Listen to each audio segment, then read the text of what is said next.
autumn leaves on the Hamamelis, like hundreds of the red moon on the eclipse we saw the other night, dancing there. So we'll have a look around the garden and some of the things we discussed, the bonsais. That one's had a trim. Down here is the wee trough with the, here we have the Crocus valicola that put itself in there. And if I just turn round here, around past some other thing, here's the pot that I showed you with the Crocus nudiflorus albus in a scruffy pot. I just love these happenings in the garden. So we're going to come around into the sunshine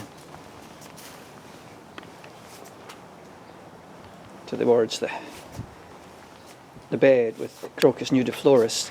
You know, it's at this time of year when the leaves are falling on the ground, so much stuff's dying back, going into hibernation, that it makes it all the more joyous and wonderful to see crocuses coming into flower and the flowers coming out at this time of year.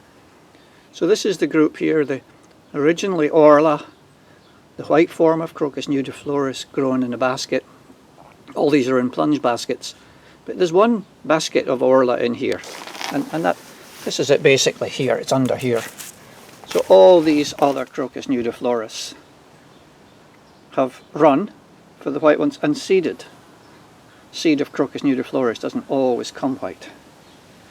And as you see that it's panning round, they've not confined themselves to this one bed. They've jumped across the path into the other. If we just come around, we can start to see, look deep into them and see the difference between the white and the purple. And if you enjoy the colours, the white, to me it's like anything. A single colour's fine, but it's nothing like having two colours together, or more.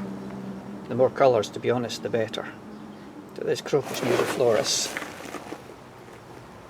And if we come up here,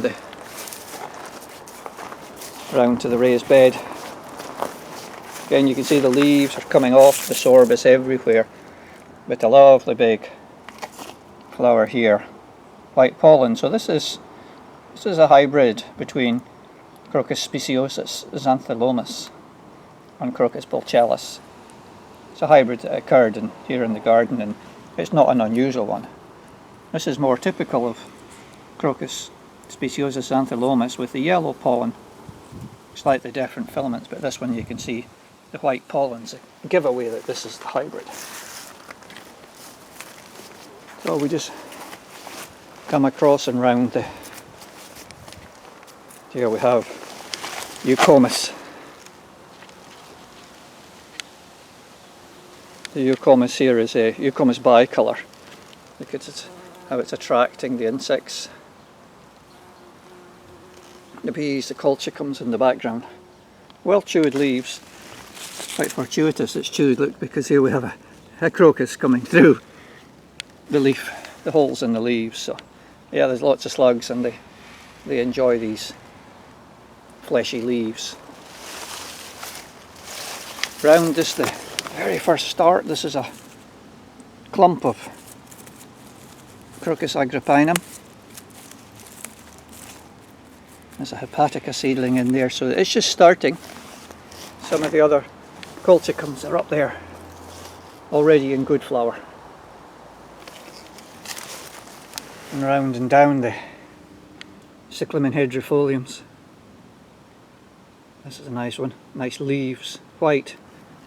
It was overgrown with foliage. I just cut back some foliage from aconites over the top of them. Down here a nice clump. I like these in the shade with the, oh, that leaf that's fallen off when I was tidying up. A nice clump with silver leaves. They're really good in the darker spots. I'm getting up to be quite a good size. I'm going to pull that leaf off there. Don't really want that. So there's some more there, but this is really nice. So these are just some of the delights we can have in the autumn there's another cyclamen. Look how even in pretty dense shade right down there, it's been overgrown all this time of the year, and yet still they grow. So they're really nice. And just the foliage going back, it's a time to really enjoy the year. We should enjoy all the seasons, you know, just because the Rogersia leaves are turning brown and starting to retreat. You know, we shouldn't not enjoy them for a while.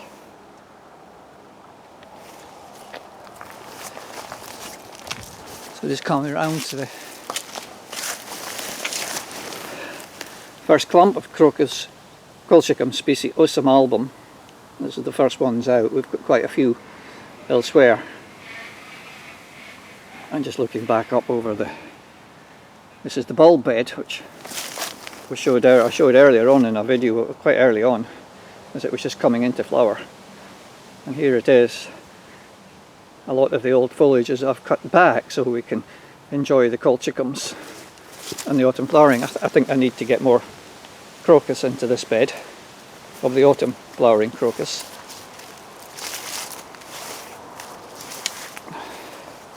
Japanese lantern. Down here we've got, this is one of the hybrids. For a long time it was just called Crocus speciosus albus, but it's starting to be a hybrid, and it's growing here within the leaves of and the seed heads of Ruscoia. Look at the mass of seedling Ruscoias. Crocus speciosus in here. Nice fat seed pod with some fritillaria seed. I'm just going to let that scatter there. Pocket Mechanopsis have seeded around. More cyclamen. Come down here. A group of Crocus speciosus. Okay, the flower stems are over there, and they've come all the way over here. So it's tidy up a wee bit here. They're a bit chewed, they're a bit battered, but they're still pretty at this time of year. So there we go. We come round back to the finish on the Hamamelis again. So that's a wee tour of the bits nearer the house. There's much more to see, but I'll call this one a cut.